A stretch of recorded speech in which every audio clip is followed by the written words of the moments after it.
प्रेम से वृंदावन बिहारी लाल की। तो आइए पावन कथा में प्रवेश करते हैं। सुखदेव जी महाराज परीक्षित को कथा सुना।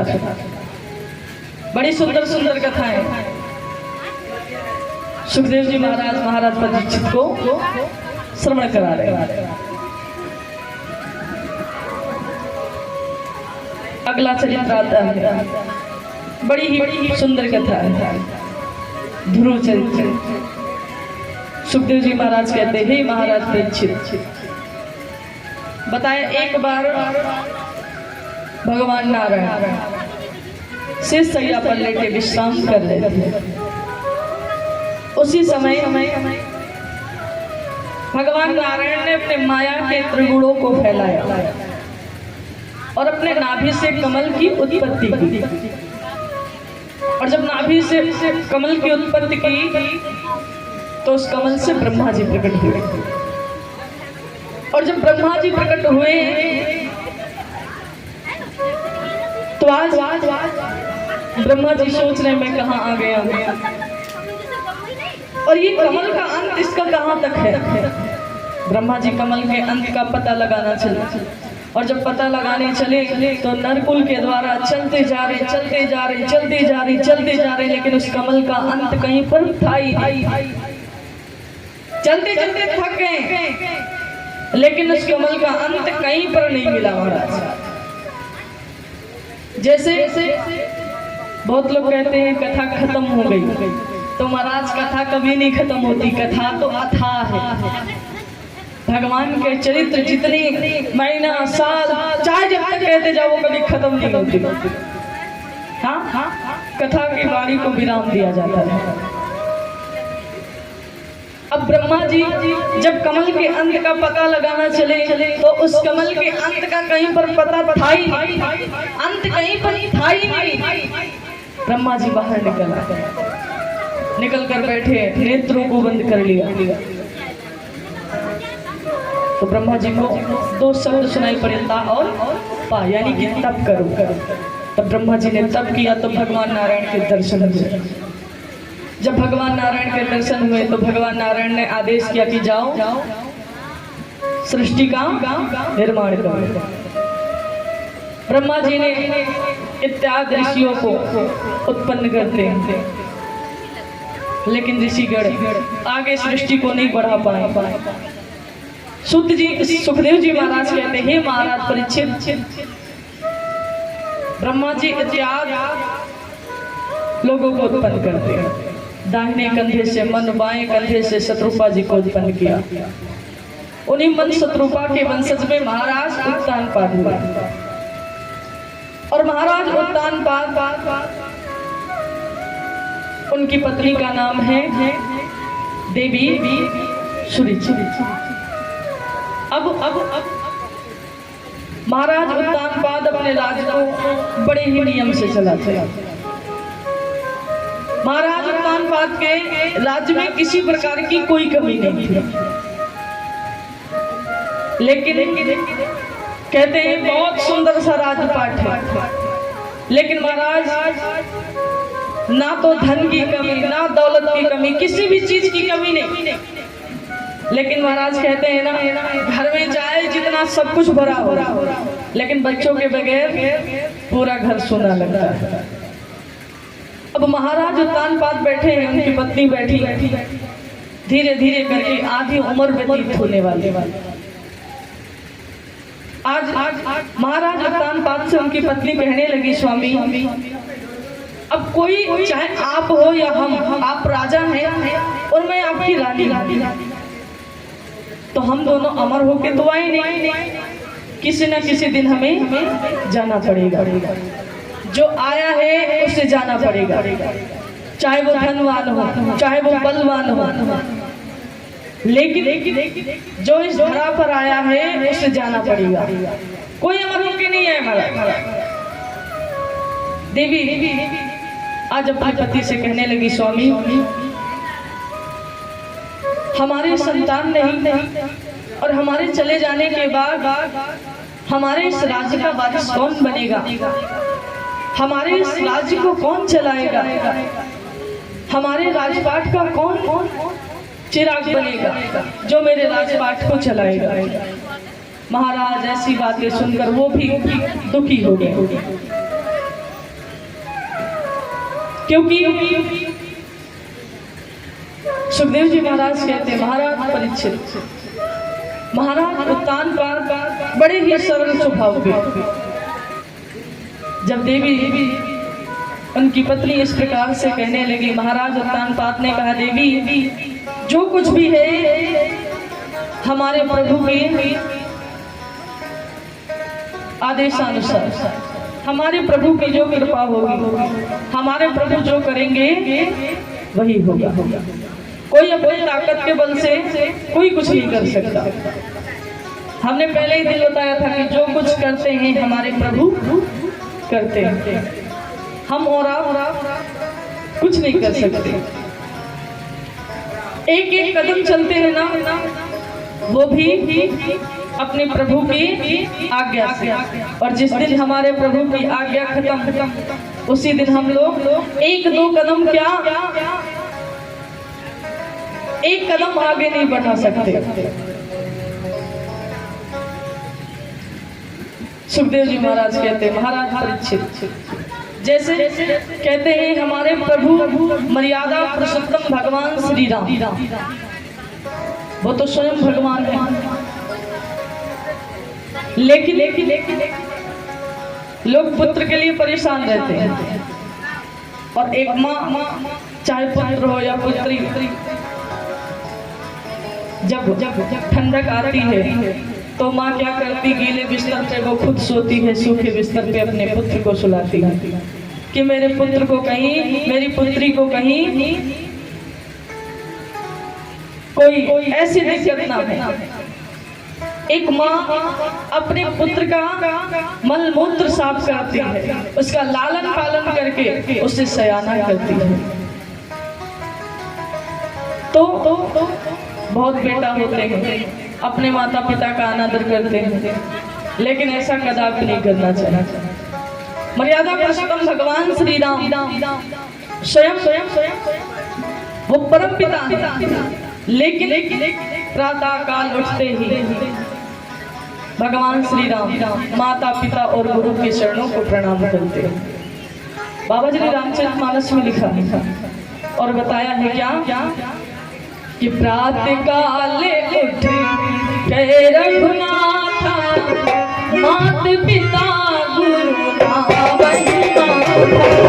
प्रातः काले उठ के रघुनाथ, मात पिता गुरु वही माता। प्रातः काले उठ के रघुनाथ, मात पिता गुरु वही माता।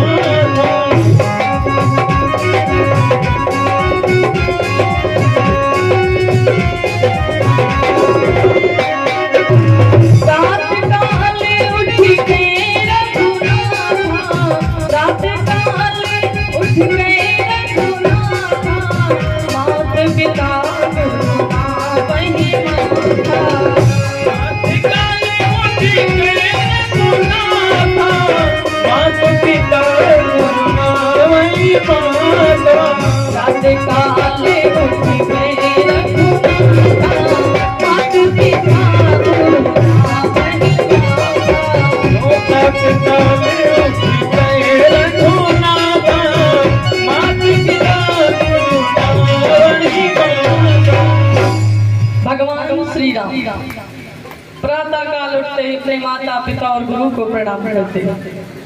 हर बेटे का कर्तव्य होता है माता पिता और गुरु के चरणों को प्रणाम करना चाहिए, आशीर्वाद लेना चाहिए।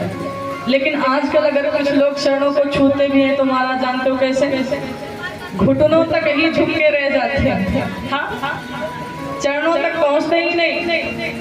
और कहीं रास्ते से पंडित जी निकल पड़े तो जानते हो कैसे लोग प्रणाम, अरे पंडित जी प्रणाम प्रणाम। पंडितों जी भैया कहते भैया भैया भैया बने रहो। हाँ, लेकिन अगर आप अपना उन्हें पूजनीय मानते हो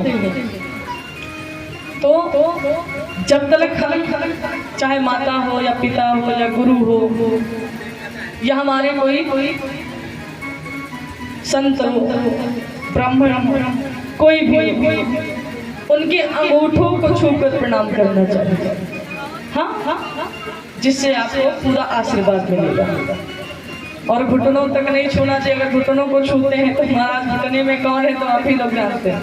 हाँ, इसलिए जब भी प्रणाम करें तो दोनों अंगूठों को प्रणाम करना चाहिए, झुक के प्रणाम करना चाहिए। सुखदेव जी महाराज कहते हैं, महाराज परीक्षित, जो महाराज उद्दान पाद है उनकी पत्नी देवी सुनीति अपने पति के बताए हुए मार्ग पर चलती है और पति की सेवा करती है और अपने सास और ससुर की सेवा करती है।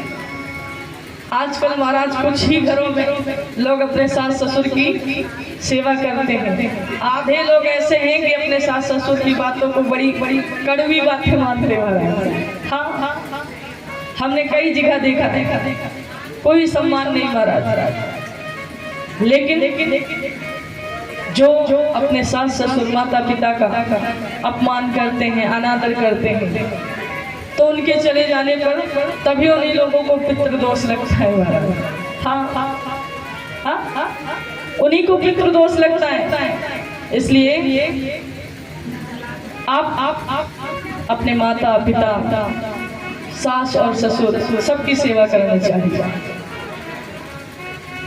और क्योंकि बाबा जी ने मानस में भी लिखा है, और मानस में लिखा है और बताया भी है क्या कि सादर सास ससुर पद पूजा, यही धर्म और नहीं पूजा।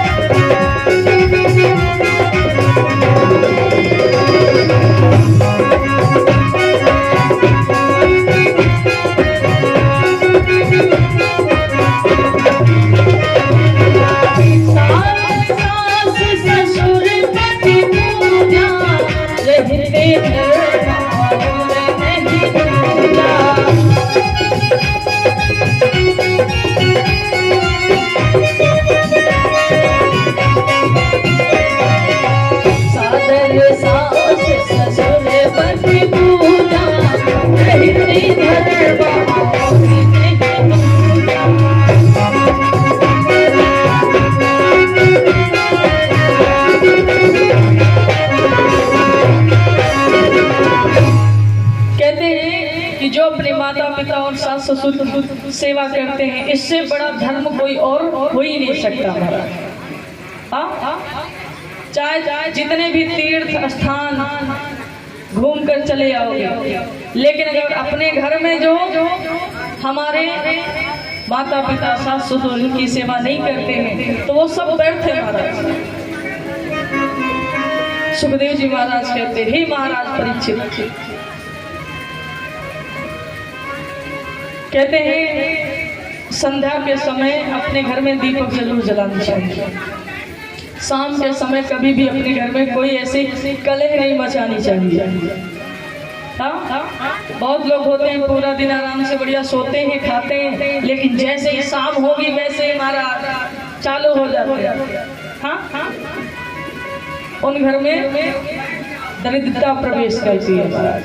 ऐसा कभी नहीं करना चाहिए। जो कुछ भी हमारे पास है और जितना है हम उतने में ही संतुष्ट रहेंगे, क्योंकि महाराज चाहे जितना कमा लेंगे, चाहे जितना खा लेंगे, कभी पूर्ति नहीं होगी, हमेशा कभी ये रहेगी। किसी न किसी चीज की कमी रह ही जाती, चाहे जितना बना लेंगे। कोई ना कोई कमी तो जरूर रह जाती है। इसलिए हमारे पास जितना है हम उतने में ही प्रसन्न हैं। शाम के समय और सुबह के समय कभी अपने घर में कलह नहीं मचाना चाहिए।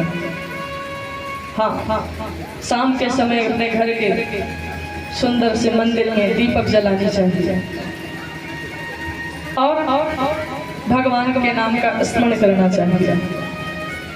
और जिस घर में ऐसा होता है ना, उस घर की रंगत, उस घर की रौनक ही अलग रहती है महाराज। अब हम हैं दूर दूर तक कथा करने जाते, यहाँ से बिहार तक, राजस्थान तक, बहुत दूर दूर तक सभी के घर में जाते हैं।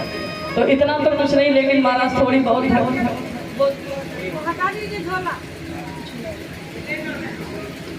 इतना तो थोड़ा बहुत तो भगवान की ऐसी अनुकंपा है ही कि इतना तो जान ही जाते, जिनके घर में पूजा पाठ रहती है ना महाराज, उनके घर की रंगत ही अलग रहती है, पैर रखते ही पता चल जाएगा।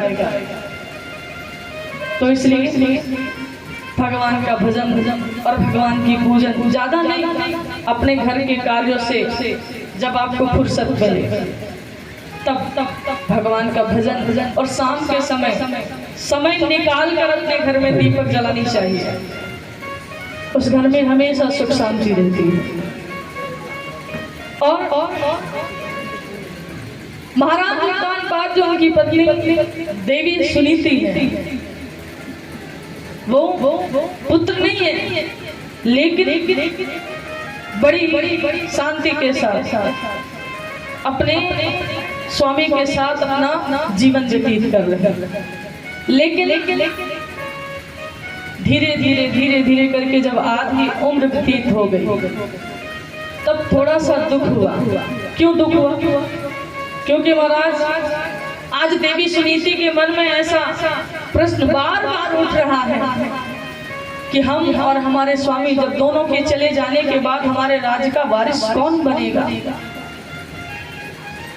इस राजपाट का चिराग कौन बनेगा। भगवान ने तो हमें एक भी संतान नहीं दी। इसलिए देवी सुनीति अपने स्वामी से कहती, स्वामी हमें लगता है प्रभु का यही आशीर्वाद है कि मेरे गर्भ से संतान जन्म नहीं लेगी। इसलिए हे स्वामी आप अपना दूसरा विवाह कर लीजिए। धन्य है देवी सुनीति जो एक पुत्र के लिए अपने पति को दूसरा विवाह करने के लिए कह रही है कि हमारे जाने के बाद हमारे राज्य का वारिस बनेगा, हमारे राजपाट का वो राजा बनेगा और प्रजा का पालन करेगा, मेरे राजपाट को चलाएगा। धन्य है देवी सुनीति। अपने पति से कहती है स्वामी आप अपना दूसरा विवाह कर लीजिए। महाराज उत्तानपाद ने जैसे सुना, महाराज उत्तानपाद ने कहा देवी कुछ भी हो जाए मैं अपना दूसरा विवाह कदापि नहीं कर सकता,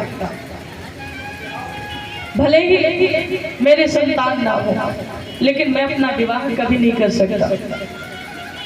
देवी सुनीति ने खूब समझाया, कहा स्वामी हो सकता है प्रभु की यही इच्छा हो कि आप अपना दूसरा विवाह करें, उसके गर्भ से संतान जन्म ले जो हमारे राज्य का वारिस बने। देवी सुनीति ने खूब समझाया अपने स्वामी को, और जब महाराज उत्तानपाद को खूब समझाया तो महाराज उत्तानपाद विवाह करने के लिए राजी हुए। और जब महाराज उत्तानपाद विवाह करने के लिए राजी हुए तो महाराज उत्तानपाद ने अपना विवाह किया। और जब विवाह किया तो दूसरी रानी का नाम है देवी सुनीति। पहली रानी का नाम है देवी सुनीति और दूसरी रानी का नाम है देवी सुनीति। सुनीति तो पतिव्रता नारी, लेकिन सुनीति बड़ी ही कर्कशा नारी। महाराज उत्तानपाद बड़ी ही रीति रिवाजों के साथ विवाह संपन्न हुआ। डोले में बिठाकर, उधर दूसरी रानी को अपने डोले में बिठाकर अपने महल की ओर आ रहे हैं। इधर पहली वाली रानी थाल को फूल से सजाकर दीपक जलाकर द्वार पर खड़ी है, मेरे स्वामी कब आएंगे, इंतजार कर रहे हैं। उधर महाराज उत्तानपाद डोले को लेकर आए, और जब डोले को लेकर आए और अपने राजमहल के सामने जब डोले को रखा और महाराज उत्तानपाद आकर खड़े हुए और पीछे से उनकी दूसरी रानी सुनीति जैसे ही डोले से निकलकर खड़ी हुई, पूरी प्रजा खड़ी है महाराज। और देवी सुनीति यानी कि जो पहली वाली रानी वो अपनी थाली को सजाए खड़ी है। और जैसे ही दूसरी रानी डोले से निकलकर बाहर खड़ी हुई और वैसे ही उसने देखा रानी सुनीति को, पूछने लगी स्वामी ये जो द्वार पर ये जो रानी की तरह दिख रही हैं, जो हाथ में थाल लिए हैं फूलों की, ये कौन है? महाराज उत्तानपाद जी बोल पड़े, ये हमारी प्रथम रानी है। जैसे ही महाराज उत्तानपाद ने कहा ये मेरी प्रथम रानी है, अब तो रानी सुरुचि एकदम से भड़क उठी। अरे मैं इस पापिनी के साथ इस महल में कदापि नहीं रह सकती। अगर ये इस महल में रहेगी तो मैं इस महल की चौखट तक नहीं प्रवेश करूंगी। तो इतनी तेजी आवाज में बोली कि पूरी प्रजा देख रही। महाराज रानी सुनीति ने कभी इतनी आवाज में बोली ही नहीं। सारी प्रजा सर उठा के देख रही। अरे जिनके सामने प्रजाजन सर नहीं उठा सकते, आज इनकी दूसरी रानी इतनी तेजी आवाज में इनसे बात कर रही है। देवी सुनीति मन में विचार कर रही हैं कि प्रजा के सामने मेरे स्वामी खड़े हैं, वो तो मजबूर हैं, मुझे ही आगे बढ़ना चाहिए। पहली वाली रानी आगे बढ़ी और समझाने लगी, बहना तुम इतना क्रोध क्यों कर रही हो? सूरज कह रही, मैं तेरे साथ में इस महल में कदापि नहीं रह सकती। तेरी तो एक भी संतान नहीं थी। हाँ, मेरे गर्भ से संतान जन्म लेगी तो तू उसका गला घोट के मार ही देगी। अरे तू तो पापनी है, तभी तो तेरी गर्भ से संतान नहीं जन्म ली। मैं तेरे साथ इस महल में कदापि नहीं रह सकती। रानी सुनीति के नेत्रों से आंसू बहने लगे, लेकिन तब भी समझा रही, अरे बहना तुम क्रोध ना करो, ये जो महल है ये सब तुम्हारा है। मैं तो आपकी दासी बन के रहूंगी, आपकी सेवा करूंगी। आपकी मैं तो आपको अपनी छोटी बहन समझकर अपने महल में रखूंगी और तुम जो कहोगी मैं वही करूंगी। तुम्हारी सेवा करूंगी, तुम्हारे कपड़े धोऊंगी, झाड़ू पोछा बर्तन करूंगी, मैं दासी बनकर रहूंगी, लेकिन इतना क्रोध ना करो। लेकिन दूसरी रानी ने कहा ना, मैं तेरे साथ इस महल में रह ही नहीं सकती। अगर तू रहेगी तो मैं अपने घर चली जाऊंगी, लेकिन इस महल में नहीं रहूंगी। रोने लगी देवी सुनीति, मैं कहाँ जाऊंगी, मेरा तो कोई सहारा नहीं है।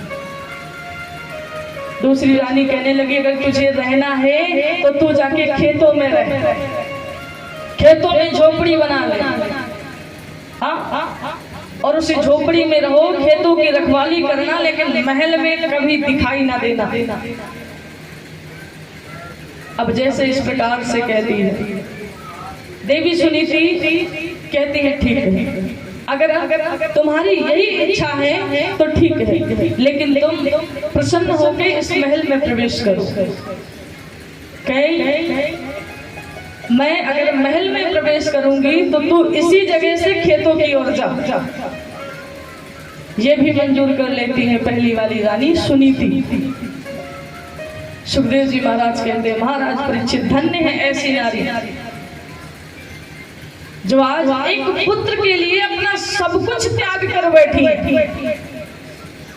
अपने पति, अपने पूरे राजपाट, अपना पूरा घर, पूरा महल को त्याग देती है पुत्र के लिए। महाराज आज देवी सुनीति जो महलों में रहने वाली रानी, नए नए आभूषण पहनने वाली रानी, नए नए वस्त्र पहनने वाली रानी, 56 प्रकार के भोजन करने वाली रानी, मखमल के बिस्तर पर सोने वाली रानी, फूलों की सेज पर चलने वाली रानी, आज वो रानी एकदम साधारण सी धोती पहनकर नंगे पैर खेतों की ओर चल पड़ी, कटीली रास्ताओं पर। और जो दूसरी रानी उसी जगह से महल में प्रवेश कर गई और पहली वाली रानी उसी जगह से खेतों की ओर चल पड़ी। धन्य है देवी सुनीति। महाराज उत्तानपाद तो बड़े मजबूर है, पूरी जनता है, क्योंकि देवी सुनीति ने ही मजबूर किया स्वामी को विवाह करने के लिए। महाराज उत्तानपाद दूसरी रानी के साथ महल में प्रवेश कर गए और पहली वाली रानी सुनीति खेतों की ओर चल पड़ी। और जब खेतों की ओर चल पड़ी, महलों में रहने वाली रानी आज घास फूस की कुटिया बनाकर मखमल के बिस्तर पर सोने वाली, आज वो रानी घास फूस के बिस्तर पर बैठकर लेट कर गुजारा कर रही। 56 प्रकार के भोजन पान करने वाली रानी आज सूखी रोटी खा रही। किसी दिन सूखी रोटी खाती, किसी दिन पानी पीकर ही सो जाती। और जो दूसरी रानी वो महाराज उत्तानपाद को कभी नहीं मिलने जाने देती थी पहली वाली रानी से। धीरे धीरे करके समय बीता। एक बार महाराज उत्तानपाद घोड़े पर सवार होकर शिकार खेलने चल पड़े। और जब शिकार खेलने चल पड़े और शिकार खेलकर जब वापस आए तो महाराज उत्तानपाद ने देखा कि महल के फाटक बंद है। महाराज उत्तानपाद ने मन में विचार किया, यही अच्छा समय है अपने पहली वाली रानी सुनीति से मिलने का। अपने रथ को मोड़ लिया और जैसे ही रथ को मोड़ा और जाकर खेतों की ओर चल पड़े अपनी पहली वाली रानी से मिलने। इधर देवी सुनीति ने जब घोड़े की आवाज सुनी, अपनी झोपड़ी से बाहर निकलकर खड़ी हुई। देवी सुनीति ने क्या देखा, मेरे प्राणाधार आ रहे हैं, मेरे स्वामी आ रहे हैं। ले जाकर देवी सुनीति उसी घास फूस के बिस्तर पर जब महाराज उत्तानपाद को बिठाया, महाराज उत्तानपाद ने जब ऐसी दशा देखी, घास फूस की झोपड़ी, घास फूस का बिस्तर और थाली में सूखी रोटी रखी, महाराज उत्तानपाद के नेत्रों से आंसू बहने लगे। धन्य है देवी सुनीति, धन्य हो आप। देवी सुनीति ने कहा, स्वामी अपने नेत्रों से आंसू न निकलने देना, क्योंकि जो कुछ भी हमारे भाग्य में लिखा है वो होकर रहेगा, उसे कोई नहीं टाल पाएगा। जो मेरे भाग्य में लिखा है वो होकर रहेगा। देवी सुनीति महाराज उत्तानपाद आपस में दोनों लोग बात कर रहे हैं। सुबह होते ही महाराज उत्तानपाद अपने महल को वापस लौट गए।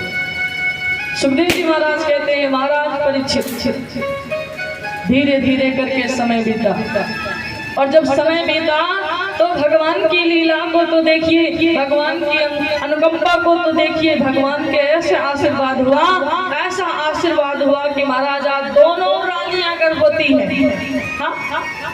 भगवान की लीला को तो देखिए, अब दोनों रानियां गर्भवती हैं। पहली वाली रानी भी गर्भवती है और दूसरी रानी भी गर्भवती है। लेकिन जो पहली वाली रानी गर्भवती है वो खेतों में खेत की रखवाली करती है। किसी दिन भोजन मिलता, किसी दिन पानी पीकर ही सो जाती है।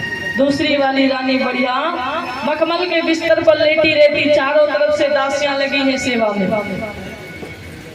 सुखदेव जी महाराज कहते हैं, हे महाराज परीक्षित धीरे धीरे करके समय बीता। और जब समय बीता तो दोनों रानियों के गर्भ से एक एक पुत्र जन्म लेते हैं। जो प्रथम रानी है उनके पुत्र से जिस बालक ने जन्म लिया उनका नाम पड़ा है ध्रुव। प्रेम से बोले ध्रुव जी महाराज की जय हो। और जो दूसरी रानी उनके पुत्र से, उनके गर्भ से जिस पुत्र का जन्म हुआ उसका नाम पड़ा उत्तम। अब दोनों रानियां की गोदी में एक एक पुत्र है। महाराज उत्तानपाद के महल में खूब बधाइयां बज रही हैं, खूब मिठाई इत्यादि लुटाई जा रही हैं। महाराज उत्तानपाद बड़े प्रसन्न हैं। लेकिन जो खेतों में रह रही रानी, उनके पास तो महाराज कोई नहीं है, वो तो अकेली है। अपने बालक को गोदी में ली है और बालक जब रोने लगा तो हृदय से लगाकर अपने बालक को और हृदय से लगाकर खूब चूमती है और अपने बालक से कहती है, लल्ला। वो अकेली ही मगन है, अपने पुत्र को चूम कर कहने लगी, अरे बेटा। जब ध्रुव जी महाराज की लकारियां भर भर के रोने लगी तो रानी सुनीति कहती है, लल्ला कि काहे को रोवे ललनवा सबेरे घनवा मंगाए दे बेना। काहे को रोवे ललनवा सबेरे घनवा मंगाए दे बेना। काहे को रोवे ललनवा सबेरे घनवा मंगाए दे बेना।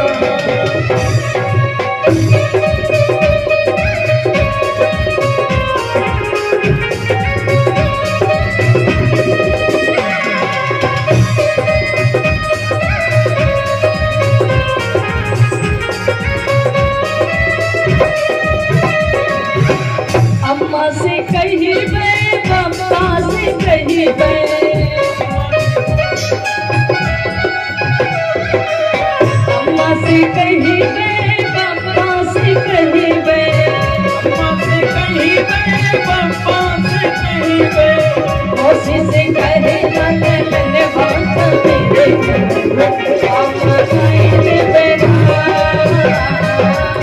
कहीं को रोवेला ललन बास मेरे धुन धुनवा मंगाई दे बेटा।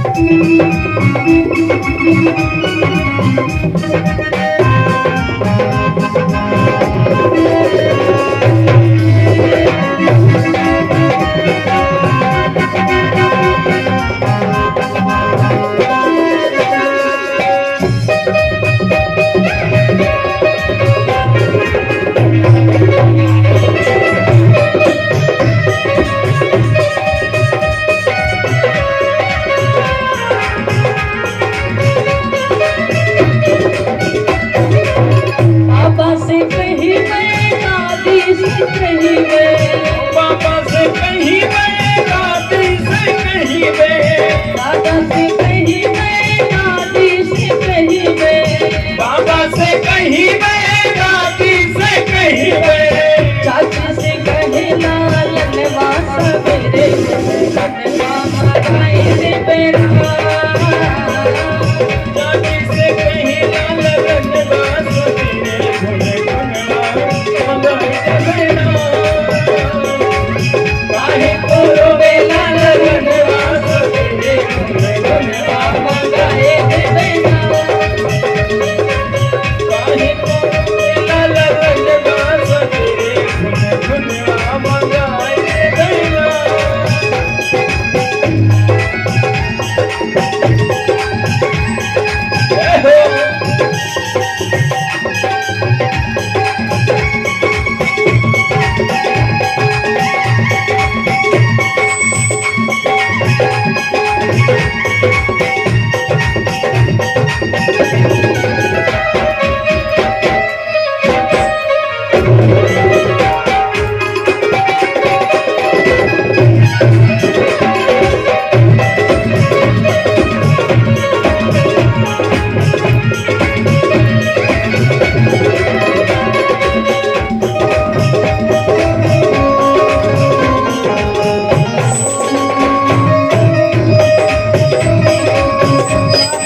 रोवेला ललन वास मेरे धुनवा मंगाए रे बेटा काहे को रोवेला ललन बास मेरे धुन धुनवा मंगाई दे बेटा। काहे को रोवेला ललन वास मेरे धुनवा मंगाए रे बेटा काहे को रोवेला ललन बास मेरे धुन धुनवा मंगाई दे बेटा। काहे को रोवेला ललन बास मेरे धुन धुनवा मंगाई दे बेटा। काहे को रोवेला ललन बास मेरे धुन धुनवा मंगाई दे बेटा। काहे को रोवेला ललन बास मेरे प्रेम से बोली राधे रानी सरकार की जय हो। वृंदावन बिहारी लाल की जय तो महाराज आज इस प्रकार से देवी सुनीति अपने पुत्र को गोदी में लेकर उसी खेतों में झूम रही है, गा रही है। अपने पुत्र को हृदय से लगा के बड़ी प्रसन्न है आज, क्योंकि आज देवी सुनीति का एक सहारा हो गया। देवी सुनीति बड़ी प्रसन्न है। सुखदेव जी महाराज कहते हैं, महाराज परीक्षित धीरे धीरे करके दोनों पुत्र जब सयाने हुए, ध्रुव जी महाराज जब सयाने हुए, कहते हैं बालक जब तक चलना नहीं सीखते तब तक तो ठीक है, लेकिन महाराज जैसे ही पुत्र जब चलना सीख जाते हैं ना, तो माता एक मिनट के लिए कहीं रसोई में अपने बालक को छोड़ दे, माता से पहले पुत्र भोजन बना के तैयार कर देगा। दाल चावल रोटी सब्जी बढ़िया सब एक में मिक्स करके खिचड़ी बना के रख देगा। हाँ हाँ, एक बार कहीं आंखों से दूर हटे, देखो पूरे घर में ऐसा उथल पुथल मचाते हैं, एकदम कन्हैया की तरह, भगवान कन्हैया जैसे। मैया की आंखों से जैसे 1 मिनट के लिए दूर तो करे मैया, आंगन की एक को मटकी नहीं बसती थी महाराज। हाँ, वैसे ही बालक होते, बालक बड़े नटखट होते। आज देवी सुनीति जैसे ही खेतों का कार्य करने लगती है ना, तो ध्रुव जी महाराज भैया भैया खेलते खेलते बड़ी दूर तक निकल जाते। और जब देवी को याद आता, अरे मेरा पुत्र कहाँ गया, तब जाती वो दौड़ कर पकड़ के लेके आती। सुखदेव जी महाराज कहते हैं, परीक्षित, जब ध्रुव जी महाराज और सयाने हुए, चलने के योग हुए, तो एक बार ध्रुव जी महाराज खेलते खेलते चलते चलते अपने पिताश्री के महल को पहुंच गए। और जब महल को पहुंच गए, उस समय महाराज उत्तानपाद को पता तो चला था, लेकिन देवी सुनिच के डर की वजह से वो अपने पुत्र को कभी अपनी गोदी में नहीं खिला पाया। लेकिन एक बार ध्रुव जी महाराज खेलते खेलते अपने पिताश्री के महल को पहुंच गए। उस समय राजा उत्तानपाद अपने पुत्र उत्तम को गोदी में लेकर खिला रहे थे, लाड प्यार कर रहे थे।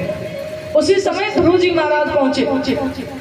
और जब ध्रुव जी महाराज पहुंचे, महाराज उत्तानपाद उत्तम को गोदी से नीचे उतार दिया और ध्रुव जी महाराज को गोदी में ले लिया और बड़ा लाड प्यार करने लगे, चूमने लगे, हृदय से लगा के खूब ज्यादा लाड प्यार करने लगे।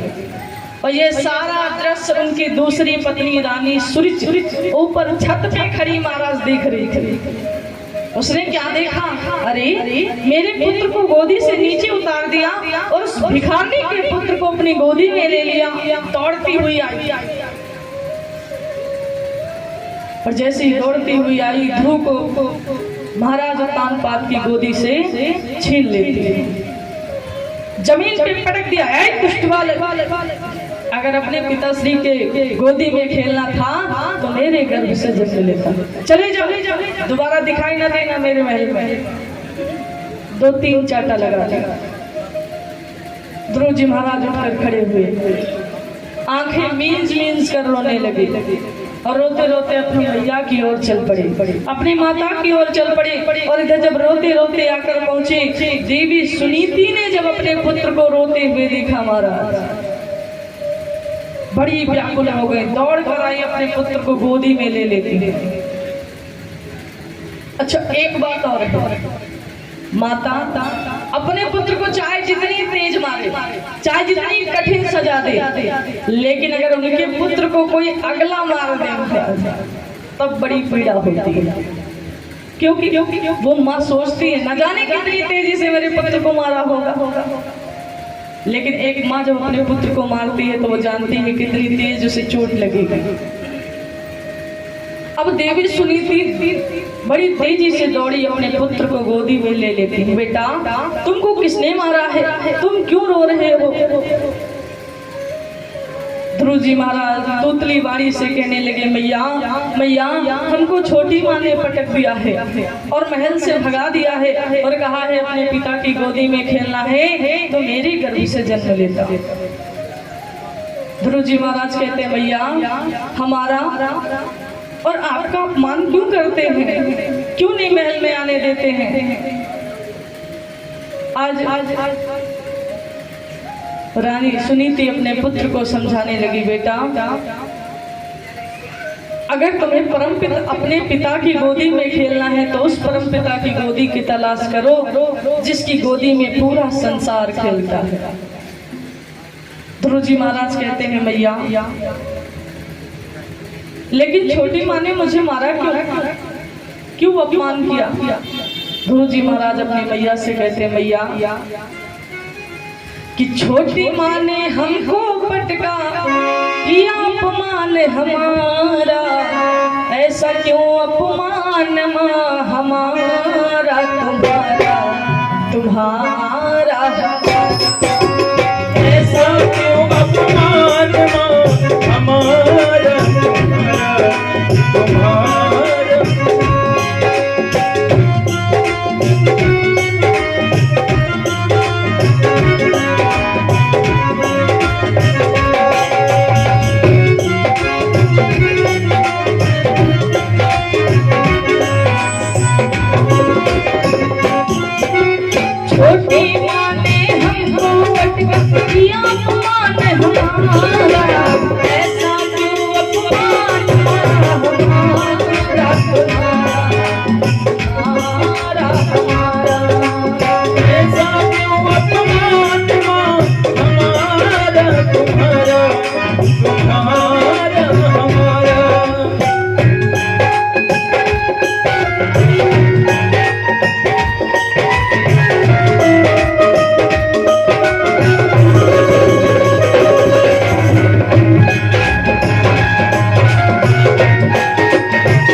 सुनीति अपने पुत्र को समझाने लगी, बेटा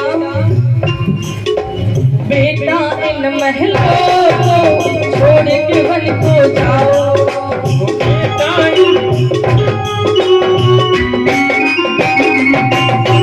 बेटा इन महलों को छोड़ के वन को जाओ, लौकिक पिता को त्यागो, तब पिता की आस लगाओ,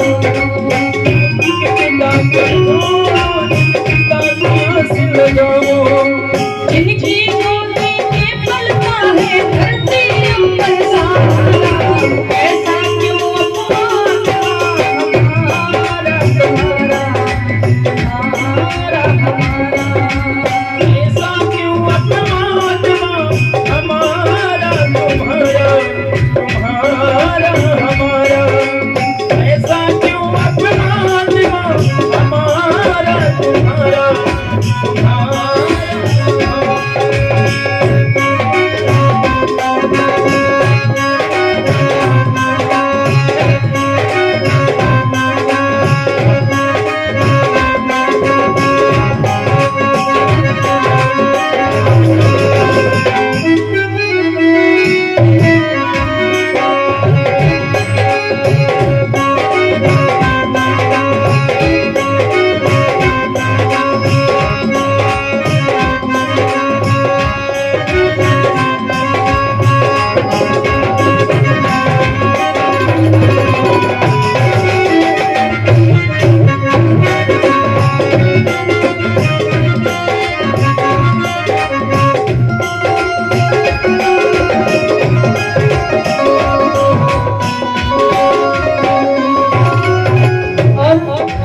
गुरुजी महाराज कहते मैया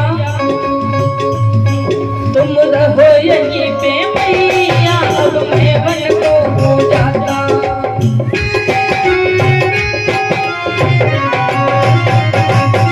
तुम रहो यहीं पे मैया, अब मैं वन को हो जाता, आया बंद प्यारे छोड़ता एक निशाना,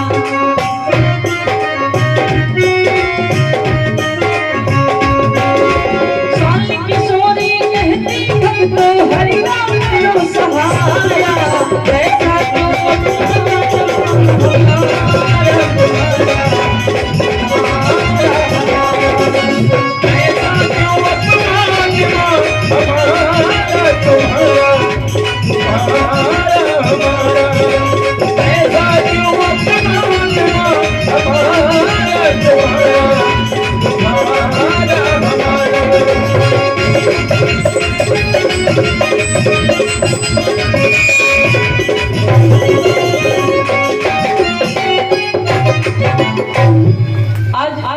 ध्रुव जी महाराज जैसे अपने मैया से कहते हैं मैया तो फिर मैं वन को जाऊंगा और परम पिता की गोदी में खेल कर ही वापस आऊंगा, लेकिन एक माँ अपने आंखों के सामने कैसे अपने पुत्र को भेज दे। आज वो माँ सोचने लगी ना जाने परम पिता कब दर्शन दे और मेरी क्या अवस्था हो जाए, पता नहीं मैं रहूं ना रहूं। इसलिए एक माँ अपने पुत्र को मना करती, बेटा मैं तो तुझे सिर्फ ज्ञान दे रही थी और तू उस बात को हकीकत समझ बैठा।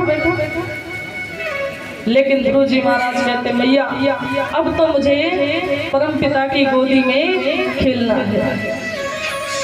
लेकिन आज देवी सुनीति अपने पुत्र को नहीं जाने देती। रात्रि में जब देवी सुनीति सो गई, ध्रुव जी महाराज उठे और अपनी मैया के चरणों में प्रणाम किए और प्रणाम करने के बाद ध्रुव जी महाराज वन को चले गए। और जब वन को चले गए ध्रुव जी महाराज तो बड़ा विकट जंगल है, बड़ा ही घना घनघोर जंगल है। उस जंगल में बड़े बड़े शेर, चीता, बाघ इत्यादि जानवर हैं। लेकिन ध्रुव जी महाराज आज उसी जंगल में, उसी वन में परम पिता को खोज रहे हैं। परम पिता की खोज में जब ध्रुव जी महाराज निकले तो आज भगवान नारायण ने मन में विचार किया, ये बालक इस घनघोर जंगल में मेरी तलाश में आया है और इसमें ना जाने कितने बड़े बड़े जानवर हैं, कहीं ये बालक डर न जाए। इसलिए भगवान नारायण ने देव ऋषि नारद जी को भेजा कि जाओ इस पुत्र पे नजर रखना। इस पुत्र को देख रेख करना दूर से ही। ध्रुव जी महाराज पूरे जंगल में खोज रहे हैं। अब देवऋषि नारद जी काफी देर तक ऐसा देखते रहे। फिर देवऋषि नारद जी ने मन में विचार किया, जब चल के पूछता हूँ आखिर ये इस जंगल में क्या कर रहा है।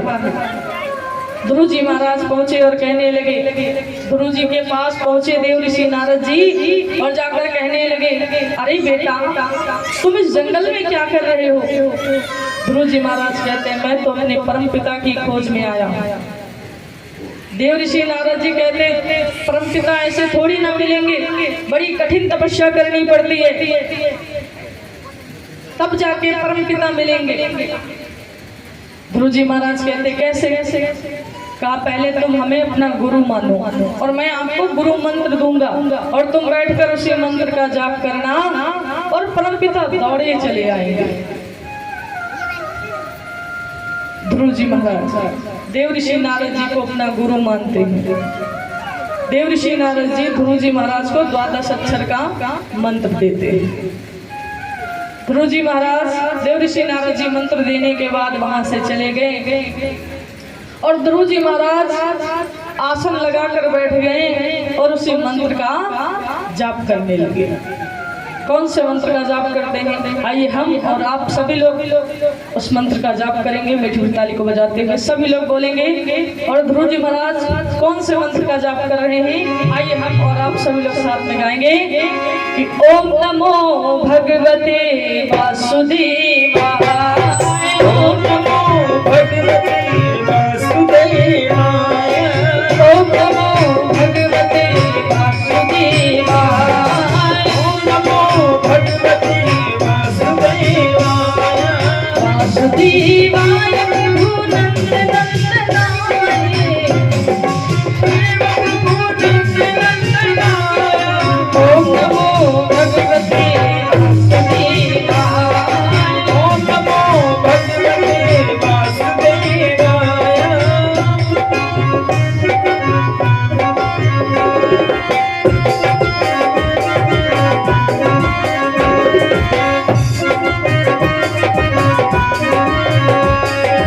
वासुदेवाय प्रभु नंद नंदनाय, वासुदेवाय प्रभु नंद नंदनाय, वासुदेवाय प्रभु नंद नंदनाय, वासुदेवाय प्रभु नंद नंदनाय, ओम नमो भगवते वासुदेवाय, ओम नमो भगवते वासुदेवाय, ओम नमो भगवते वासुदेवाय, ओम नमो भगवते वासुदेवाय।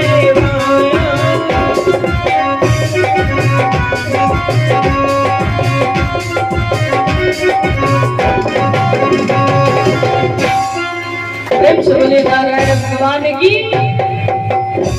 तो ध्रुव जी महाराज बैठकर इसी मंत्र का जाप कर रहे हैं। सुबह से बैठे बैठे शाम हो गई, शाम से बैठे बैठे सुबह हो गई, लेकिन परम पिता ने दर्शन नहीं दिया। लेकिन ध्रुव जी महाराज भी हार नहीं माने, बैठकर जाप करते रहे, तपस्या में लीन रहे। कहते हैं भगवान पहले भक्त की परीक्षा लेते, जैसे भगवान परीक्षा लेते ऐसे टीचर भी परीक्षा लेते। पहले शिष्य को पढ़ाते हैं, पढ़ाने के बाद फिर परीक्षा लेते। परीक्षा में पास हो गए तब तो महाराज आगे बढ़ जाओगे, और अगर फेल हो गए तब तो वहीं पे अटके रहोगे महाराज। वैसे ही भगवान भी पहले भक्त की परीक्षा लेते हैं कि ये भक्त कच्चा है कि पक्का है।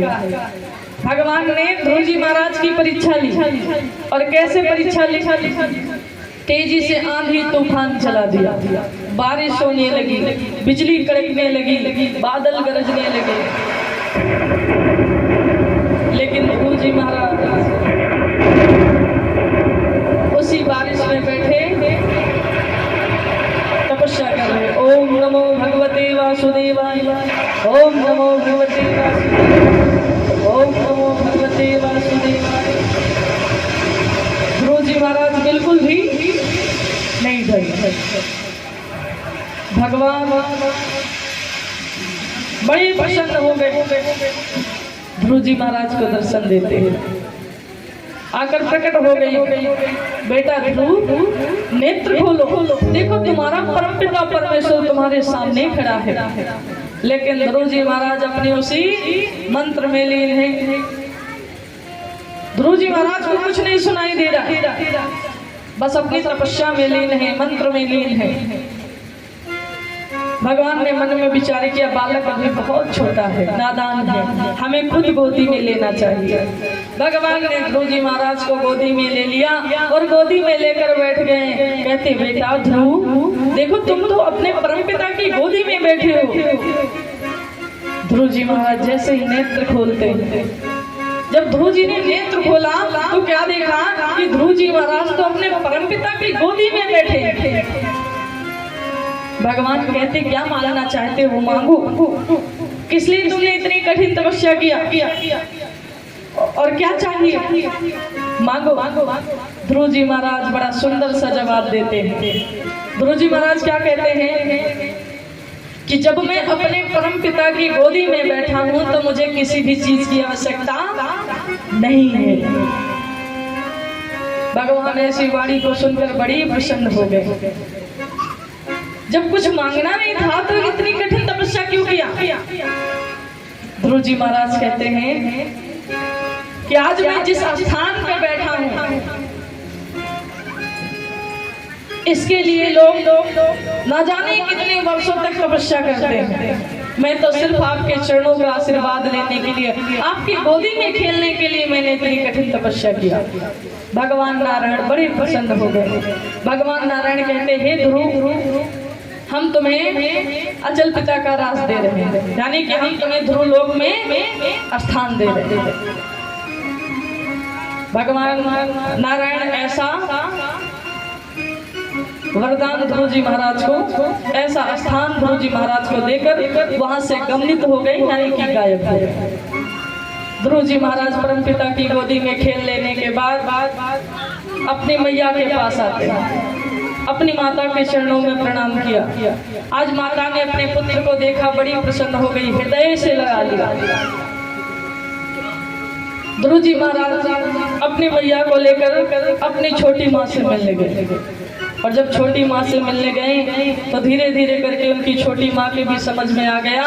आज वो भी अपना राजपाट छोड़कर ध्रुव जी महाराज के साथ भजन करने चले गए। और जब काफी दिनों तक भजन करते रहे तो ध्रुव जी महाराज को पता चला, क्योंकि पूरा राजपाट ध्रुव जी महाराज अपने छोटे भाई उत्तम को देकर चले जाते रहे, लेकिन उत्तम को कुबेर ने मार दिया। जब उत्तम को कुबेर ने मार दिया, ध्रुव जी महाराज को पता चला। ध्रुव जी महाराज आज आ रहे हैं रास्ते में तो कुबेर से आमना सामना हुआ। ध्रुव जी महाराज और कुबेर में युद्ध होने लगा। आज ध्रुव जी महाराज को समझाते हैं सभी लोग कि अगर आप ऐसा व्यवहार करोगे, इनसे युद्ध करोगे तो लोग क्या कहेंगे कि इनकी वंशज में ऐसा कुपुत्र उत्पन्न हुआ। सबके समझाने पर ध्रुव जी महाराज को ने कुबेर को छोड़ दिया, और उत्तम के पुत्र का नाम है उत्कलवीर। उत्तम के पुत्र का नाम है उत्कलवीर, और उत्कलवीर को ध्रुव जी महाराज पूरा राजपाट देकर अपनी दोनों माताओं समेत वन को चले गए और भगवान के भजन करते रहे। अंत समय में ध्रुव जी महाराज को ध्रुवलोक में स्थान मिला, और जो आज हमें ध्रुव तारा दिखाई देता है ये कोई और नहीं हमारे महर्षि ध्रुव जी महाराज है। प्रेम से बोले ध्रुव जी महाराज की, बाकी बिहारी लाल की। सुखदेव जी महाराज कहते महाराज परीक्षित इत्यादि कथाएं, लेकिन हम आपको सुंदर सुंदर कथाएं जिनमें भगवान दर्शन देते हैं भक्त को, ऐसी कथाएं हम आपको सुनाने का प्रयास करेंगे। सुखदेव जी महाराज कहते हैं महाराज परीक्षित एक अजामिल नाम के ब्राह्मण, जिनका नाम अजामिल है, जाति के ब्राह्मण, लेकिन काम उनका कसाईयों वाला। हाँ, एक बार उनके गांव में एक संत महाराज का आगमन हुआ। जब संत महाराज का आगमन हुआ तो वो संत महाराज एक रात रुकने के लिए कहीं पे स्थान ढूंढ रहे थे और गांव के कुछ ऐसे दुष्ट बच्चे थे जिन्होंने उनको अजामिल का घर बता दिया। संत महात्मा अजामिल के घर पहुंचे और जब अजामिल के घर पहुंचे तो संत महाराज को पता चला दी ये तो जाति के ब्राह्मण और काम कसाईयों वाला। संत महाराज से अजामिल जी मिलते थे। रात्रि में जब संत महाराज सोते हैं, नेत्रों को बंद किया तो जान गए अजामिल के अंदर ये कैसी ऐसी दुर्भावनाएं जो थी जिसकी वजह से अजामिल ये कसाईयों वाला काम करते, सब जान गए। सुबह उठकर जब जाने लगे तो अजामिल कहने लगे, हे संत महाराज, आप मेरे घर से भोजन किए बगैर मैं आपको नहीं जाने दूंगा। संत महाराज कहते हैं, मैं आपके घर में भोजन क्या, मैं जल तक नहीं ग्रहण कर सकता। अजामिल कहते क्यों? कहते क्योंकि आप जाति के ब्राह्मण और काम कसाईयों वाला, आप इतना पाप करते हो, मैं आपके घर में भोजन ग्रहण करूंगा? कदापि नहीं। संत महाराज ने कहा, भोजन मैं तब ग्रहण करूंगा जब आप ये कसाईयों वाला कार्य छोड़ दो और अपने घर को शुद्ध करो। आज संत महाराज के कहने पर उन्होंने अपने कसाईयों वाला सारा कारोबार छोड़ दिया, अपने घर को शुद्ध कराया, गंगा जल इत्यादि से छिड़काव कराया, भोजन कराया संत महाराज को। संत महाराज जब भोजन करने लगे तो भोजन करते करते कहने लगे, बेटा अजामिल, तुम अपने एक पुत्र का नाम नारायण रखो। जैसे संत महाराज अजामिल से कहते हैं, अजामिल ने कहा ठीक है। उन्होंने अपने बेटे का नाम नारायण रख दिया। संत महाराज भोजन करते हैं, भोजन करने के बाद वहां से चले जाते हैं। और जब वहां से चले गए, क्योंकि संत महाराज ने भोजन किया है तो अजामिल का उद्धार भी संत महाराज किसी न किसी बहाने से तो कराएंगे ही कराएंगे। संत महाराज चले गए, धीरे धीरे समय बीता। एक बार अजामिल का जब चौथा पन आया तो वो बीमार पड़े। जब बीमार पड़ गए, बिस्तर पर लेटे तो अपने उन्हीं बेटों को बुलाते जिसका नाम नारायण है। बेटा नारायण मेरे लिए पानी ले आओ, बेटा नारायण मेरे लिए दवा ले आओ, बेटा नारायण मेरा सर दबा दो, बेटा नारायण मुझे बड़ी पीड़ा हो रही है, बेटा नारायण मेरे पास बैठो, बेटा नारायण मुझे चादर उड़ा दो, बेटा नारायण मुझे भूख लगी है, मुझे खाने के लिए कुछ दो, बेटा नारायण मेरे लिए पानी ले आओ। अब जब अंत समय में उनके प्राण जब निकलने लगे शरीर से, तो अंत समय में जब शरीर से प्राण निकलने लगे तो लास्ट में भी एक बार उनके मुख से नारायण का नाम निकला महाराज।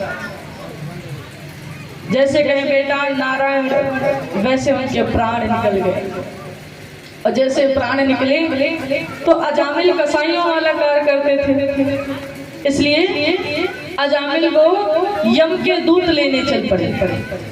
और अंत समय में अजामिल ने नारायण का नाम लिया, इसलिए भगवान के जो गढ़ है, नारायण जी के जो गढ़ है वो लेने चल पड़े अजामिल को। अब यम के दूत जो हैं इधर आ रहे हैं रास्ते में, इधर भगवान के गढ़ आ रहे हैं। अब दोनों आकर राम राम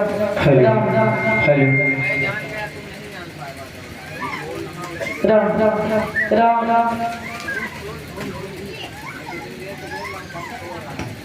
राम राम राम राम प्रेम से बोली बाकी हरी लाल की, राधे रानी सरकार की।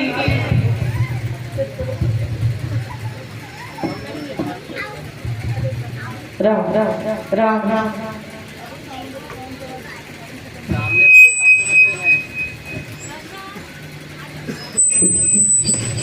राम राम राम राम प्रेम से बोले वृंदावन हरि लाल की, राधे रानी सरकार की। तो महाराज जब रास्ते में आमना सामना हुआ तो यम के दूत कहने लगे अजामिल को मैं ले जाऊंगा, क्योंकि इसने पाप किया है, कसाईयों वाला कार्य किया है।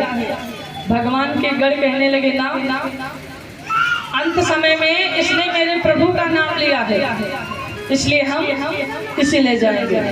आपस में तर्क वितर्क होने लगे महाराज। यम के दूतों ने कहा आप कैसे ले जाएंगे? नारायण तो इनके बेटे का नाम था।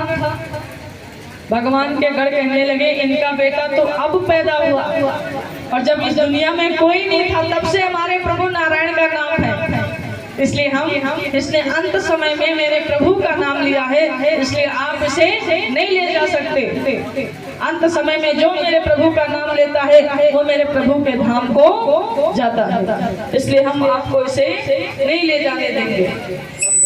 भगवान के गढ़ अजामिल की आत्मा को अजामिल को लेकर वहां से चले जाते हैं। अब इस कथा से हमें ये समझ में आता है कि जो अंत समय में भगवान का नाम लेगा, भगवान का स्मरण करेगा, भगवान के भजन करते करते जो भगवान के भजन करते अपने शरीर को जो छोड़ेगा वो भगवान के धाम को प्रस्थान करेगा, और अंत समय में वही भगवान का नाम लेगा जो भगवान के भजन करता आ रहा होगा। अंत समय में उसी के मुख से भगवान का नाम निकलता है। प्रेम से बलिबा के बिहारी लाल की जय हो, राधे रानी सरकार की जय हो। तो महाराज सुखदेव जी महाराज कहते हैं कि आज इस प्रकार से अजामिल का उद्धार हो गया, और सुखदेव जी कहते हैं परीक्षित हम आपको इसी प्रकार से सुंदर सुंदर कथाएं श्रवण कराएंगे जिससे आपका उद्धार होगा। और सुखदेव जी कहते हैं परीक्षित इत्यादि कथाएं आती हैं, लेकिन हम आपको सबसे सुंदर कथा सुनाते हैं। कौन सी? भक्त प्रहलाद, जिन्होंने छोटी सी अवस्था में भगवान के दर्शन किए। और भक्त प्रहलाद कौन है? सुखदेव जी कहते हैं परीक्षित हिरण्याकश्यप का हिरण्याक्ष का जब वध हो गया तो हिरण्याक्ष का भाई हिरण्याकश्यप एक पैर से खड़ा होकर भगवान की कठिन तपस्या करने लगा। और किसकी तपस्या करता? देवादेव महादेव की। एक पैर से खड़ा होकर खूब कठिन तपस्या करता है, और जब खूब कठिन तपस्या किया तो भोले बाबा प्रसन्न हो गए। हिरण्याकश्यप से कहते क्या मांगना चाहते हो मांगो। हिरण्याकश्यप ने मन में विचार किया कि अमर होने का वरदान तो मिलेगा नहीं, क्योंकि ये नियम नारायण ने बंद कर दिया था। इसलिए हिरण्याकश्यप भी बड़ा होशियार, उसने वरदान मांगा, हे प्रभु ना मैं दिन में मरूं, ना रात में मरूं, ना अस्त्र से मरूं, ना शस्त्र से मरूं, ना नर से मरूं, ना नारी से मरूं, ना ऊपर मरूं, ना नीचे मरूं, ना बाहर मरूं, ना अंदर मरूं, मुझे कोई मार ना पाए। और भोले बाबा तो बड़े ही भोले, उन्होंने कहा एवं मस्त वरदान दे दिया। और जैसे हिरण्याकश्यप को वरदान मिला, अब तो हिरण्याकश्यप तेजी से हंसा। जैसे भगवान भोले बाबा वहां से गमनित हुए, वैसे हिरण्याकश्यप बड़ी तेजी से हंसता है कि अब मुझे मारने वाला कोई पैदा ही नहीं है, और आज से मैं अपना शासन चलाऊंगा। बड़ा अत्याचार करने लगा। ऐसा वरदान मिला नहीं कि अत्याचार करना प्रारंभ, मंदिरों की मूर्तियां गिरवा देता है, गौशाला में आग लगा देता है, ब्राह्मणों को मारता, संतों को मारता, जिनके मस्तक पर, जिनके कंधे पर राम नामे गमछा और जिनके मस्तक पर चंदन, उनका वध कर देता है। हर मंदिरों की मूर्तियां तोड़वा कर उस मंदिर में अपनी मूर्ति रखवा कर पूजन करवाने लगा। चारों तरफ से खूब अत्याचार करता है। और जब इतना अत्याचार करने लगा, हिरण्याकश्यप की पत्नी का नाम है कयाधु। कयाधु गर्भवती थी। देवराज इंद्र ने मन में विचार किया, जब हिरण्याकश्यप इतना अत्याचारी दुष्ट दुराचारी है तो इसका पुत्र जो जन्म लेगा वो इससे ज्यादा अत्याचारी होगा। इसलिए देवराज इंद्र चल पड़े, कयाधु का वध कर दिया। और जैसे ही कयाधु का वध करने पहुंचे और जैसे ही हाथ उठाया, वैसे ही देवर्षि नारद जी कहने लगे नारायण नारायण नारायण। अरे देवराज इंद्र, ये तुम क्या करने जा रहे हो? एक वीर पुरुष होते हुए एक अबला पर हाथ उठाने जा रहे हो? देवराज इंद्र ने कहा, आपको पता है हिरण्याकश्यप कितना दुष्ट दुराचारी अत्याचारी है, और इसकी गर्भ से जो संतान जन्म लेगी उससे ज्यादा अत्याचारी होगा। और जैसे इस प्रकार से कहा, देव ऋषि नारद जी ने कहा, नारायण प्रभु नारायण, आपकी ऐसी बातों से मैं सहमत नहीं हूँ। क्या क्यों? कहा रे मेरे नारायण रूपी शब्द इसके कानों में पड़े और आपकी परछाई इस कुंज पर पड़ी है, इसलिए ये अत्याचारी नहीं बल्कि ये तो नारायण का भक्त होगा। देव ऋषि नारद जी जैसे ऐसा समझाते हैं, वैसे ही देवराज इंद्र ने कयाधु को छोड़ दिया। धीरे धीरे करके समय बीता तो कयाधु के गर्भ से एक पुत्र ने जन्म लिया, जिनका नाम पड़ा है भक्त प्रहलाद। प्रेम से बोलो भक्त प्रहलाद की। अब भक्त प्रहलाद का जब जन्म हुआ, भक्त प्रहलाद जब थोड़ा सयाने हुए तो हिरण्यकश्यप अपने पुत्र को राक्षसी विद्या पढ़ा रहा है। हिरण्यकश्यप अपने पुत्र को राक्षसी विद्या पढ़ा रहा है और भक्त प्रहलाद के गुरु कौन है? सरकंडा मार। ये भक्त प्रहलाद को राक्षसी विद्या पढ़ा रहे। अच्छा, बालक तो नादान होते, उन्हें अब जैसा सिखाओगे वैसा वो सीखेंगे।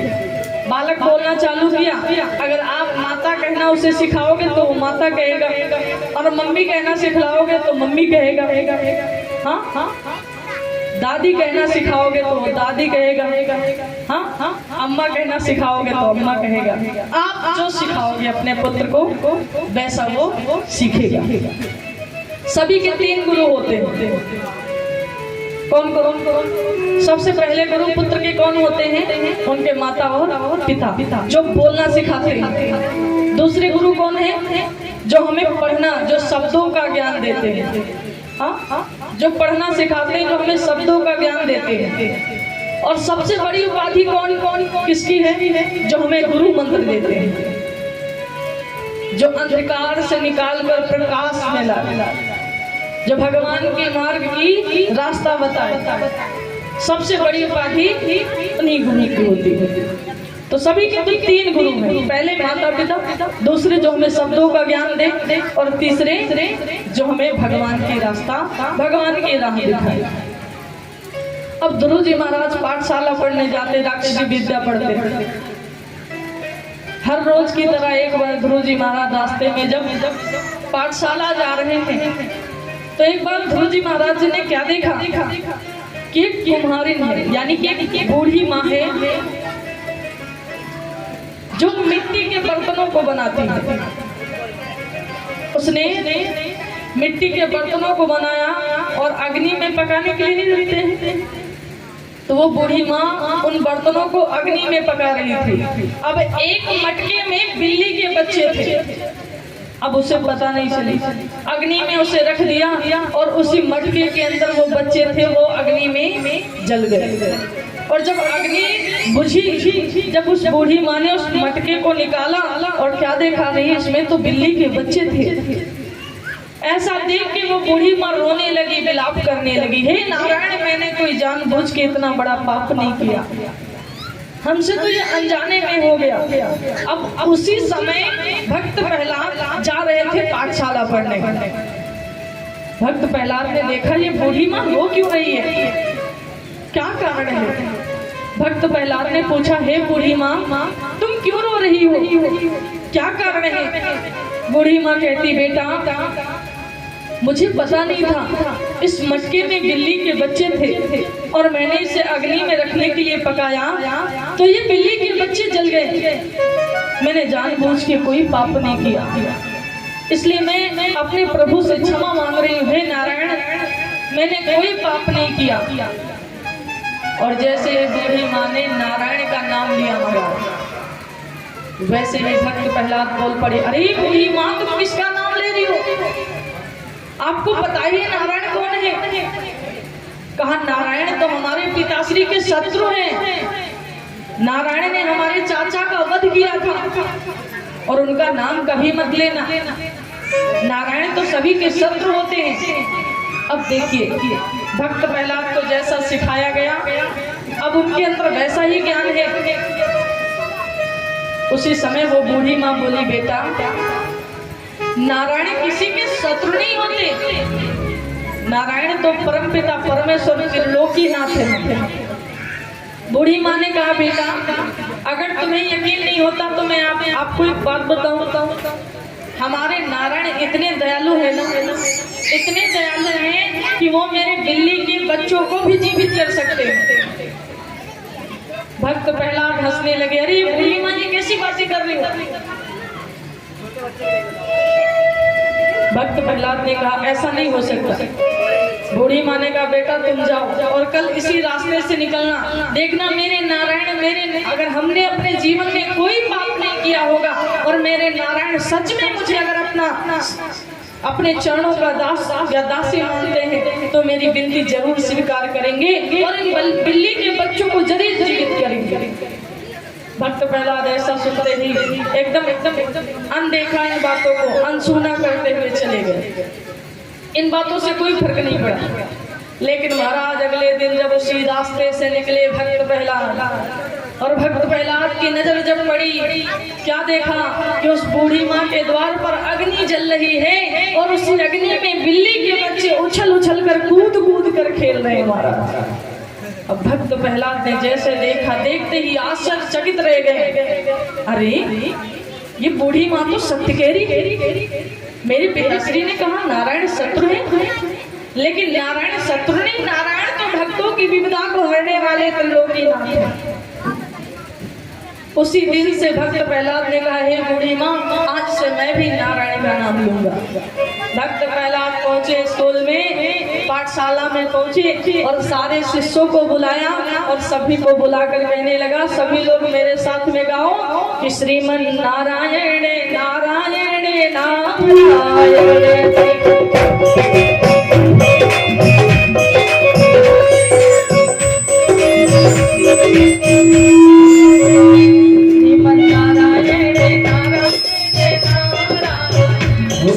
नारायण नारायण नारायण श्रीमन नारायण नारायण नारायण श्रीमन नारायण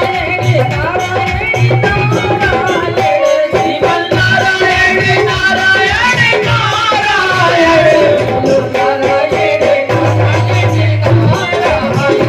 भजमन नारायण नारायण नारायण श्रीमन नारायण नारायण नारायण।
प्रेम से बोले वृंदावन बिहारी लाल की, राधे रानी सरकार की।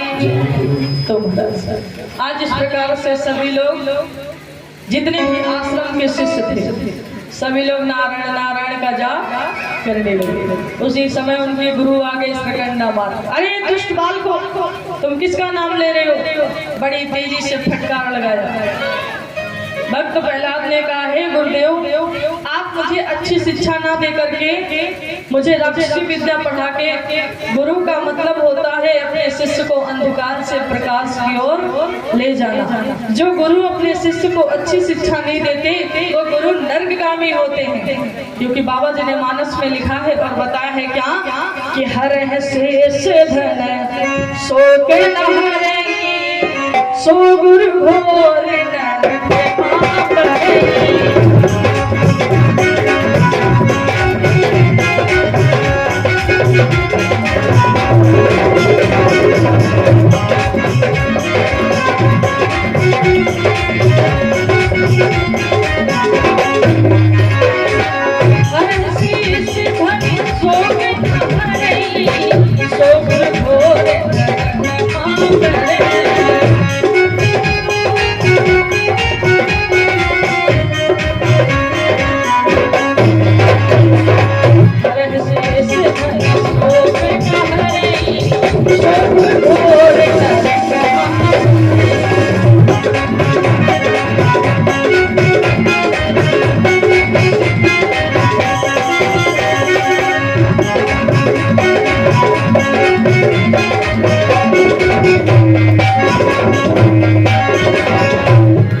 भक्त प्रहलाद को पकड़ कर लेकर आए हिरण्यकश्यप के पास।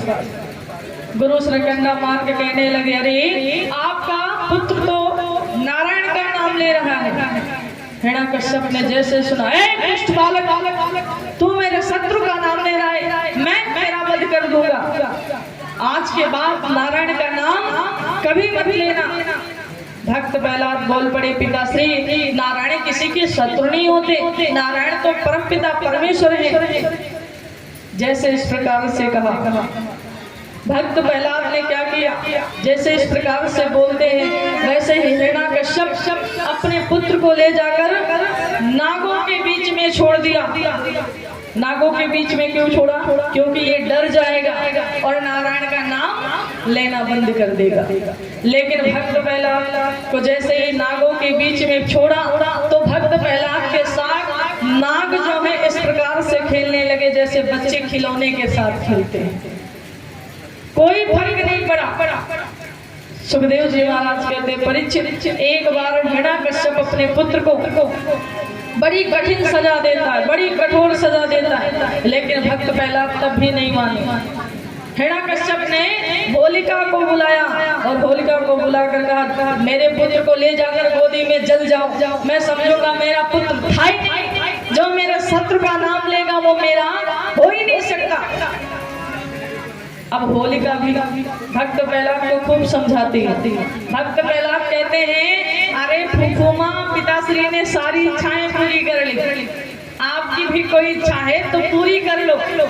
मैं नारायण का नाम लेना कदापि नहीं बंद करूंगा। अब तो होलिका को क्रोध आ गया। होलिका ने भक्त प्रहलाद को उठाया और ले जाकर जलती हुई अग्नि में बैठ गई। कहते महाराज, जल्दबाजी में कोई कार्य नहीं करनी चाहिए। होलिका जलकर भस्म हो गई, भक्त प्रहलाद पर जरा सी आंच नहीं आई। अब होलिका जलकर क्यों भस्म हुई? ब्रह्मा जी ने एक चादर दिया था होलिका को कि इसे ओढ़कर अग्नि में बैठोगी तो नहीं जलोगी, और अगर नहीं ओढ़ोगी तो जल जाओगी। होलिका को जल्दबाजी में कुछ याद नहीं था, इसलिए जल्दबाजी का कार्य हमेशा शैतान का रहता है। जल्दबाजी में कोई कार्य नहीं करना चाहिए। भक्त प्रहलाद एकदम सुरक्षित। हिरण्यकश्यप ने अपने पुत्र का हाथ पकड़ा और ले जाकर हिमालय चोटी से नीचे फेंक दिया। भगवान नारायण ने अपनी गोदी में रोक लिया और जैसे गोदी में रोका, भक्त प्रहलाद जैसे ही घर आए वैसे हिरण्यकश्यप ने भक्त प्रहलाद को एक खंबे से बांध दिया। बता तेरा नारायण कहाँ है, अगर वो सामने आ जाए तो मैं उसका वध कर दूं। भक्त प्रहलाद ने कहा, पिताश्री हमारे नारायण तो जन जन में कण कण में विद्यमान है।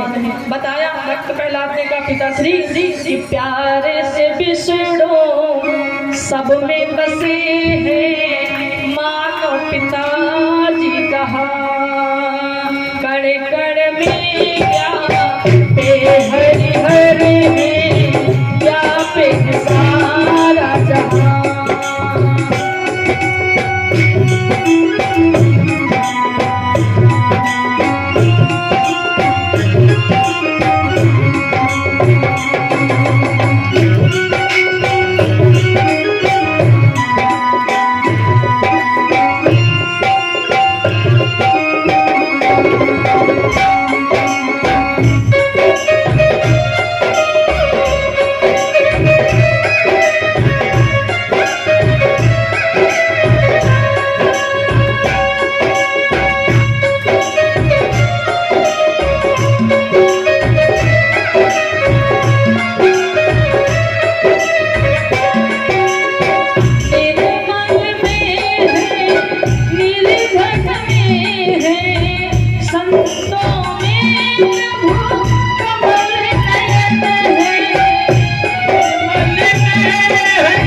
आज जैसे इस प्रकार से कहा वैसे ही हिरण्यकश्यप ने भक्त प्रहलाद ने कहा पिताश्री हमारे नारायण तो आपके जो हाथ में तलवार है इस तलवार में भी नारायण है और जिस खंबे में आपने मुझे बांध कर रखा है इस खंबे में भी नारायण है।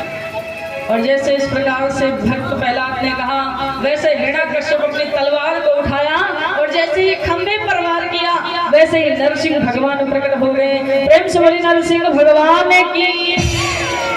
और जैसे ही नरसिंह भगवान खंबे से प्रकट हुए अब भक्त का मान रखने के लिए भगवान खंबे में आए। खंबे में भगवान थे थोड़ी ना, लेकिन भक्त का मान ना कर पाए। भक्त का मान रखने के लिए भगवान नारायण खंबे में आ गए और खंबे से नरसिंह भगवान प्रकट हुए। और जैसे ही नरसिंह भगवान प्रकट हुए वैसे हिरण्यकश्यप को गोदी में उठाए और ले जाकर चौखट पे पहुंच गए। उस समय ना दिन थी ना रात था, गौधूल का समय था।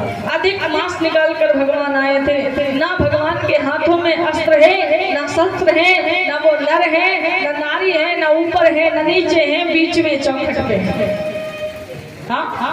ना दिन है ना रात है ना अंदर है ना बाहर है, बीच में चौखट। भगवान ने हिरण्यकश्यप को अपने जंघे पे लिटाया और जैसे ही लिटाया अपने अपने नाखूनों से बीच से हिरण्यकश्यप को फाड़ देते हैं, हिरण्यकश्यप का वध कर देते हैं। प्रेम से बोली नरसिंह भगवान की, राधे रानी सरकार की। आज नरसिंह भगवान के द्वारा हिरण्यकश्यप का वध हो गया। अब भक्त प्रहलाद ऐसा दृश्य देख के थर थर थर थर महाराज कांप रहे हैं। हाँ, क्योंकि ऐसा रूप कभी देखा ही नहीं, बड़े डर रहे हैं। भगवान नारायण की नजर जब पड़ी तो उन्होंने अपने क्रोध को शांत किया और भक्त प्रहलाद को गोदी में लिया, ले जाकर सिंहासन पर बिठाया और चंदन इत्यादि टीका करके राज सिंहासन पर बिठाकर भगवान वहां से गमनित हो गए। प्रेम से बोली नारायण भगवान की। सुखदेव जी महाराज कहते हैं, महाराज परीक्षित, इसी प्रकार से अन्य कथाएं हैं, लेकिन महाराज अगर सब विस्तार से सुनाएंगे तो काफी समय भी हो रहा है और भगवान का जन्मोत्सव भी करवाना है। सुखदेव जी महाराज कहते हैं, महाराज परीक्षित, एक राजा हरिश्चंद्र जी है। हाँ, राजा हरिश्चंद्र जो